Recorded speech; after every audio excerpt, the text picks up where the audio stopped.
నీవు అంటే ఒక్కొక్కసారి నీ దేహాన్ని నీవు అనుకుంటున్నావు, ఒక్కొక్కసారి ఈ వస్తువుల్ని నాది అంటున్నావు, ఇవన్నీ కూడా నేను అంటున్నావు.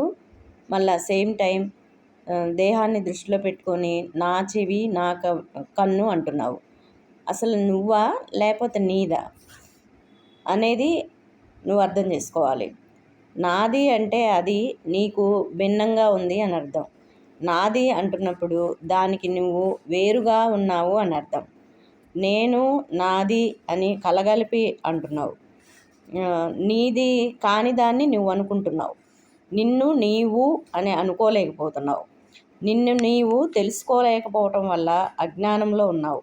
నీ దేహం నీదే కానీ నీవు కాదు. దేహాన్ని ఇంద్రియాలు నేను నేను అంటున్నావు, కానీ నువ్వు ఆత్మవి.